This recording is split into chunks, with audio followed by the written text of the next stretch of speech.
மாணவர்களின் ஒளிமயமான எதிர்காலத்திற்காக நமது பிரதமர் திரு நரேந்திர மோடி அவர்கள் தலைமையிலான தேசிய ஜனநாயக கூட்டணி அரசு புது திட்டங்களை புதுச்சேரியில் செயல்படுத்தி வருகிறது.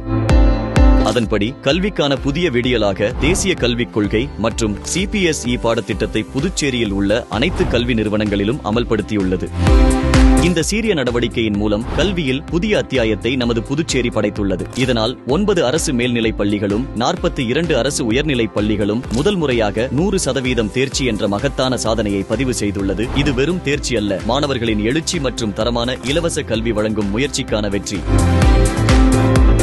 நாட்டின் முதுகெலும்பான மாணவ செல்வங்கள் ஒவ்வொருவரின் எதிர்கால நலனையும் பாதுகாத்து வரும் நமது பிரதமர் திரு நரேந்திர மோடி அவர்கள் தலைமையிலான தேசிய ஜனநாயக கூட்டணியை தொடர்ந்து ஆதரிப்போம். நல்லாட்சி தொடரட்டும்.